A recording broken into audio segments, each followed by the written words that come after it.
Olá, começa agora pela TV Pinheiro o Trocando Ideias, o seu programa de variedades. Na edição de hoje nós vamos falar sobre o consumo. Que tal bater esse papo com a gente?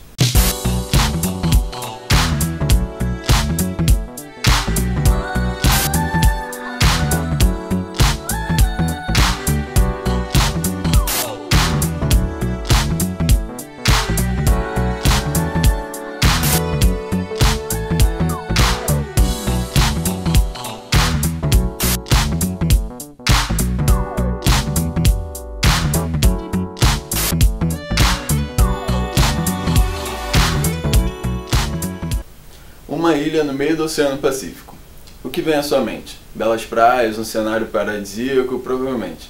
Mas sinto desapontá-lo. Não é isso que a repórter Amanda Bransford tem para mostrar. Ela fica entre o litoral norte da Califórnia e o Havaí, e ocupa uma área 3 vezes maior que a França. Mas não vá arrumando as malas tão cedo. Não é uma região do Pacífico Norte onde você gostaria de passar as férias. Descoberta em 1997 pelo oceanógrafo Charles Moon, essa ilha é formada unicamente por lixo. São restos de redes de pescas, garrafas plásticas e microplásticos levados pelas correntes marítimas, que se acumulam formando a grande porção de lixo, o nome oficial do lugar. Estima-se que a quantidade de lixo acumulada ali seja correspondente a 87 mil toneladas de resíduos, o que causa sérios danos à vida marinha. Cientistas afirmam que 8 milhões de toneladas de poluição plástica entram nos oceanos anualmente. Evitar o uso de plástico, que leva mais de 200 anos para se decompor na Terra, pode colaborar para a causa. Começando pelos canudinhos, já proibidos por lei em alguns países e em algumas cidades do Brasil. Você sabia que dados divulgados pelo Banco Mundial apontam um país como o quarto maior fabricante de lixo plástico no mundo, atrás apenas dos Estados Unidos, China e Índia? Do total de lixo coletado, pouco mais de 1% é reciclado.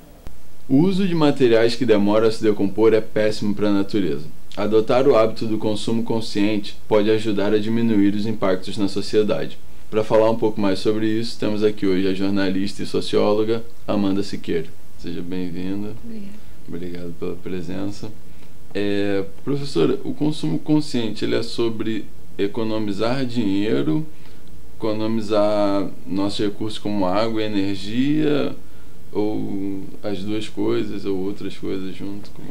É uma boa pergunta. Eu acho que até o sentido de consumo e consciente no mesmo termo já gera aqui indagações, né? Porque quando a gente pensa em consumo, a gente já pensa em gasto, já pensa em coisas ligadas a prejuízo, a coisa negativa, né? Então a palavra consumo ela está sempre mais ligada à parte negativa. E a consciente quer dizer que já que eu tenho alguma negatividade nisso, como diminuir esse custo, o custo para o planeta, o custo social. Então acho que o que a gente tem que pensar é que, já que somos uma sociedade de consumo e uma sociedade que bombardeia a gente com a ideia de que para você ser alguma coisa você tem que ter, a gente tem o consumo muito imbuído em todos os sentidos da nossa vida. Então, como que a gente pode fazer disso uma coisa que diminua os danos no planeta e muito mais, que preste atenção em como estamos consumindo, de onde vêm as coisas que a gente consome e por que ter tantas coisas, né? Para que ter tantas coisas? Ou seja, é muito mais uma atenção para o que a gente consome do que necessariamente pensar que consumo consciente é um consumo só dotado de valores positivos. Se você vai consumir, você vai ter um gasto social e um gasto para o planeta. Então, já que vai haver esse gasto, vamos pensar então como fazer isso de uma maneira o menos prejudicial possível. Sim, né? O consumo consciente é como se fosse uma redução de danos no consumo. Tem que consumir, então vamos tentar consumir conscientemente. E qual você acha que é a dificuldade que as pessoas encontram para ter hábitos de consumo consciente, se elas têm que quebrar alguma rotina ou costumes? Acho que o primeiro de tudo e o mais básico é o acesso à informação. A maioria das vezes a gente não sabe de onde vem a maioria das coisas que a gente consome. E muitas vezes a gente não sabe porque as regras também não são muito claras de como que a gente vai saber, né? Então, às vezes, a gente não sabe ler o rótulo, a gente não sabe a origem das empresas, A gente não consegue fazer as conexões enquanto aquilo tem um impacto na nossa água, na nossa floresta, na poluição.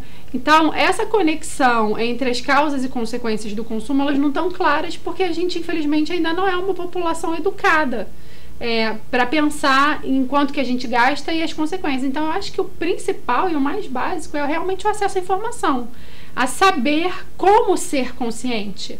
Né? A gente ainda não sabe nem que fontes buscar para entender a origem dos gastos e como as coisas são feitas e poder escolher.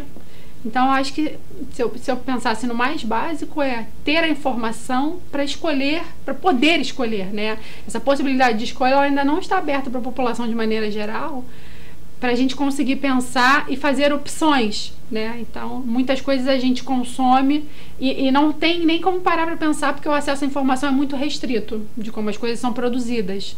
E aí a capacidade de conexão que a gente tem também do gasto das coisas e como ou seja, toda a mercadoria que a gente compra, a gente não pensa no processo, né? Sim. Até chegar na nossa casa. Então, essa capacidade de fazer conexão do contexto social do consumo é uma dificuldade ainda de uma população pouco educada e pouco informada. E a gente não só pensa no trajeto, né, que aquele produto fez, como a gente acha que o nosso consumo ali é o final, né? Ponto final, sendo que não, né? Também tem para onde ele vai e tal, como ele é descartado. E essas poucas pessoas que têm hábitos de consumo consciente, quais hábitos você acha que seria mais fácil de praticar, que não exige tanto esforço, ou abrir mão, ou gastar mais tempo, alguma coisa assim? Coisas muito simples, como por exemplo, você ter um escritório e todo mundo ter uma caneca em vez de usar copo plástico toda hora, sabe? Às vezes na sua rua tem uma oficina de reciclagem e você não sabe. No seu prédio tem um lugar que você consegue descartar pilha e bateria na sua garagem ou em algum lugar e você não sabe. Então, às vezes também, primeiro, olha o seu dia a dia. Começa devagar. Pequenos hábitos. Pequenos hábitos. E aquelas pequenas informações vão te dando uma percepção mais ampla, né? E aí, às vezes, a gente consegue olhar. E aí, coisas muito simples, como, por exemplo, perceber na chuva que alaga a cidade e aquele lixo todo jorra, né? É um problema de descarte que tem a ver com o seu cotidiano. Então, capacidade de fazer conexão entre o que acontece e o processo para aquilo acontecer. No dia a dia. Eu começaria no seu cotidiano. Olha para sua casa, para o seu trabalho e começa ali a perceber as pequenas coisas. Acho que é um ponto de partida. E quem que se beneficia mais com o consumo consciente? Ganha todo mundo, ganha a cidade, ganha as escolas, ganham as crianças de entenderem que sim, vivemos uma sociedade capitalista de consumo, mas que o consumo ele é baseado em ter para ser, mas também pode ser em escolher para ser. Então eu mudaria um pouquinho isso, já que vamos viver uma sociedade que o consumo gera felicidade, então vamos ser felizes também em poder escolher. Obrigado. Obrigada. Nós vamos para um pequeno intervalo e na volta vamos falar sobre oniomania. Ficou curioso? Então não saia daí.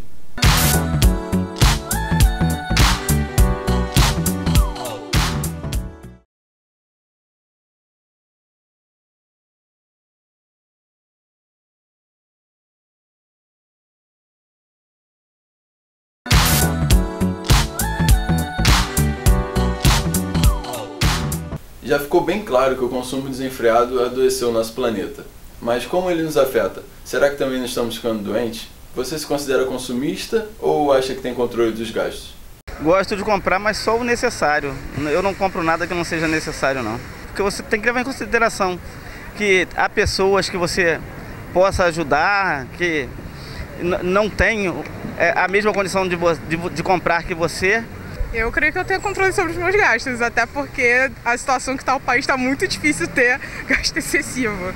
Tem que estar com uma situação muito privilegiada para conseguir ter gasto excessivo, eu creio. Ultimamente tem sido complicado ter um controle, porque eu estou num bom momento financeiro e é difícil. Em relação à maioria das coisas, acho que eu tenho controle. Talvez seja tipo, em relação à comida, porque comer é importante pra cacete. Então eu me excedo um pouquinho, mas mesmo assim, no geral, eu sou controlado. Está num momento, né, social e um mundo que a gente tem que ter uma visão que as coisas vão acabar, que tem que se reciclar, tem que melhorar, né, a nossa política de convívio entre as pessoas, e eu acho que o consumo consciente é o ideal pra gente também ter um bom convívio entre as pessoas. Mas não é todo mundo que tem controle sobre os gastos. Não é difícil encontrar pessoas viciadas em compras, cujo hábito chega a comprometer a vida social e financeira. Na era da internet, o problema parece ter agravado com uma nova geração de compradores compulsivos. Seja em lojas presenciais ou online, comprar e gastar dinheiro é sinônimo de realização e felicidade para muitas pessoas. Resistir à palavra liquidação pode até se mostrar um verdadeiro desafio. Mas quando será que o hábito de comprar passa dos limites? Quando o consumo deixa de ser uma parte da nossa vida para se tornar o objetivo dela, existe o que os psicólogos chamam de oneomania. Segundo a definição do dicionário Aurélio, oneomania é um desejo impulsivo de fazer e comprar e adquirir coisas. Há tratamentos que envolvem psicoterapia, terapia cognitivo-comportamental que podem obter resultados bem positivos. Grupos de ajuda são uma alternativa a mais para auxiliar nesse problema, recomendam os psicólogos. Vocês acabaram de ver um pouco sobre o que é oneomania e agora a gente tem aqui no estúdio a professora de psicologia Vânia Carneiro, que vai aprofundar um pouco mais esse tema e explicar o que é o distúrbio de oneomania. Muito obrigado pela presença, por ceder seu tempo para a gente. Então, o que é exatamente, assim, tecnicamente falando, a oneomania? Bom, basicamente é uma forma de compulsão à compra, né? Você acaba se sentindo como que obrigado, internamente obrigado a comprar desenfreadamente. Sim, tem muitas coisas que estimulam, né, o consumo, e aí uma pessoa que tem uma predisposição pode acabar desenvolvendo isso. O nosso mundo, na verdade, é um mundo do consumo. Então, as estimulações, os estímulos são generalizados, são em muita quantidade, né? Nós vemos o tempo inteiro, todo mundo vê televisão, todo mundo assiste o cinema, seja na televisão, no cinema, em qualquer lugar, né? Na rua, você está diante o tempo inteiro de estímulos ao consumo. E algumas pessoas estão equilibradas de forma a consumir de acordo com as suas possibilidades, outras não. E por que não? Muitos são os motivos pelos quais elas não têm esse equilíbrio. O consumo desenfreado pode vir como uma forma de suprir outros tipos de necessidades, dos quais a pessoa nem se deu conta, nem se dá conta da existência. Né? Então, uma carência emocional pode ser um desencadeador para eu cobrir essa falta, né? Essa falta que eu tenho de alguma coisa, né? de afeto, né? Estou carecendo, estou precisando de alguma coisa. Então, eu vou suprir, e uma das formas de suprir pode ser o consumo desenfreado. Como é que uma pessoa que se encontra nessas condições e quer ajuda, ou alguém que conhece outra pessoa nessas condições e quer ajudar, que tipo de ajuda uma pessoa pode recorrer nessa situação? Ajudar chegando perto e perguntando: você já se deu conta do quanto você está gastando? E em muitos casos do quão desnecessárias são essas coisas que você compra cotidianamente, às vezes, né? Então, chegar e conversar. Você já parou para pensar por que será que isso está acontecendo? Vamos tomar cuidado. Quer dizer, conversar é sempre importante. O que está havendo com você? E isso serve para qualquer tipo de dificuldade, porque não é muito diferente daquele que consome drogas. Ele consome pelo ímpeto, ele tem algum outro tipo de carência, de necessidade, que ele acaba por tentar suprir com esse artifício. Então, alguém que come desenfreadamente também está no mesmo barco. E alguém que consome desenfreadamente não existe muita diferença entre todos eles. Não é? É sempre uma compulsão. Então, se é uma compulsão,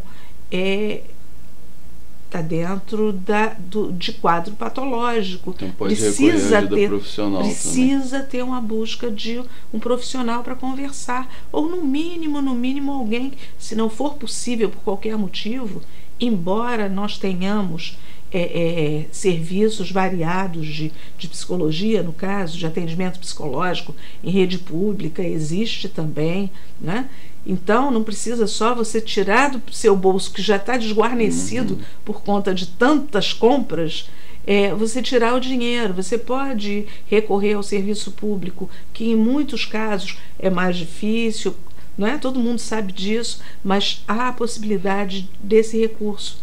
E aí a pessoa ir buscar ajuda, mas precisa que alguém chegue primeiro, como em qualquer dessas circunstâncias, dessas situações que eu acabei de comentar, há a necessidade de quem está perto observar, né? Porque não é possível que você, mesmo que não more com a pessoa, mas esteja perto dela, seja um amigo, seja um parente, um irmão, que não observe que a coisa está desenfreada, né? Que está exagerada.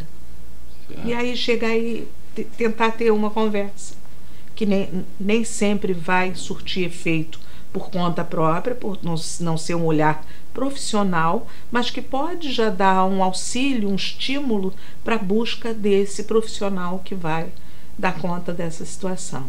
Certo. Obrigado, valeu. Nós vamos para mais um rápido intervalo e no próximo bloco o número dos inadimplentes do último ano.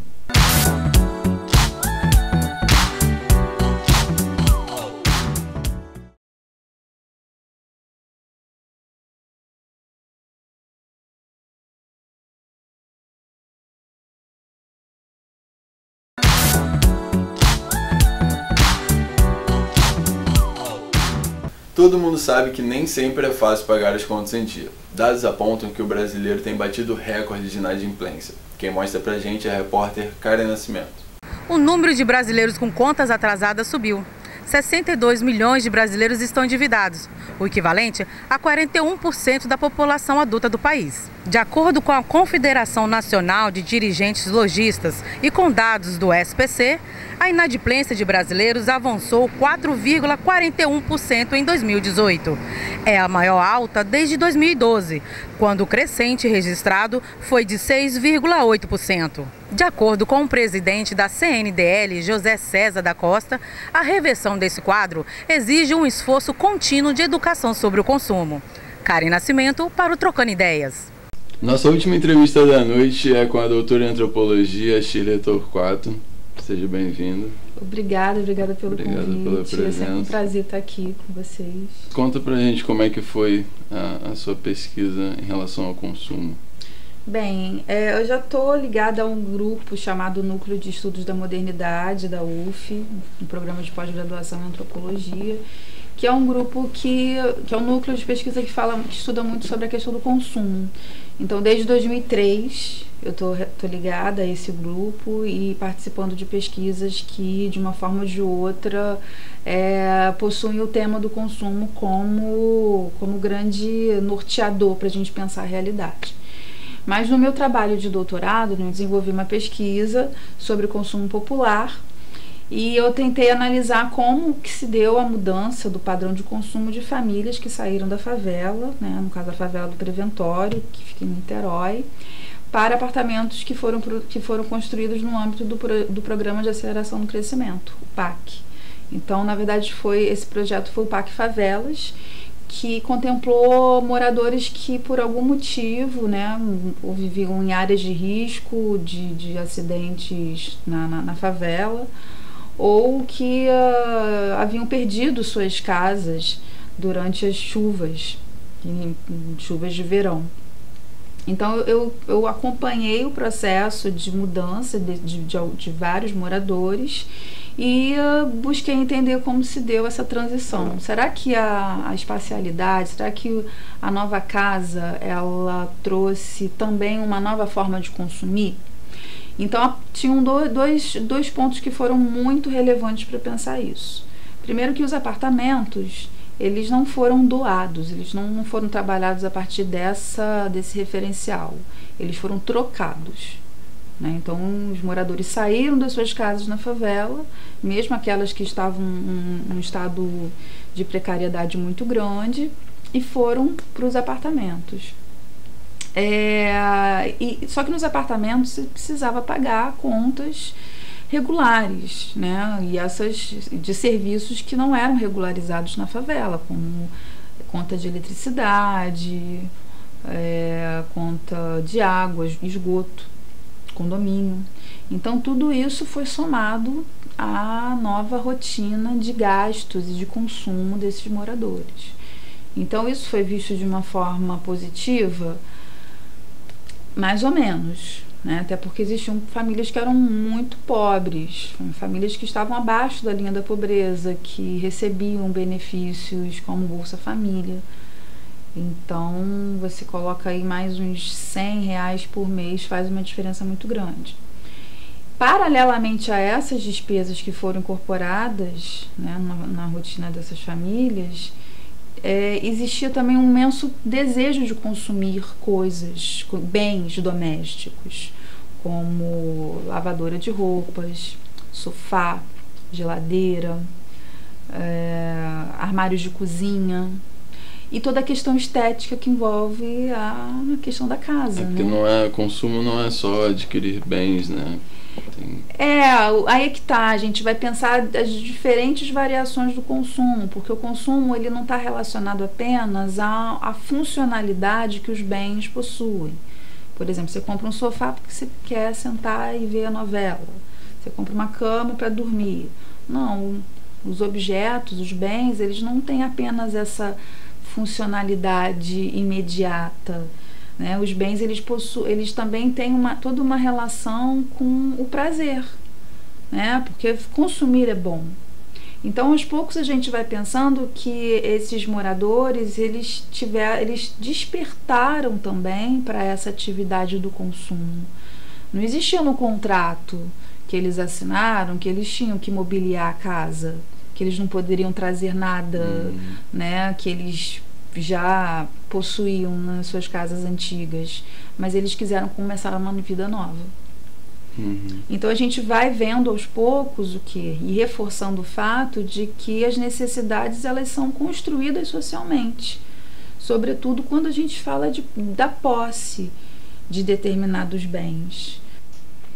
Termina aqui o programa de hoje. Quero agradecer a doutora Shirley pela entrevista, e se você quiser assistir este e outros programas, é só acessar o canal Faculdade Pinheiro Guimarães no YouTube. Agradeço a atenção de vocês e até o próximo programa.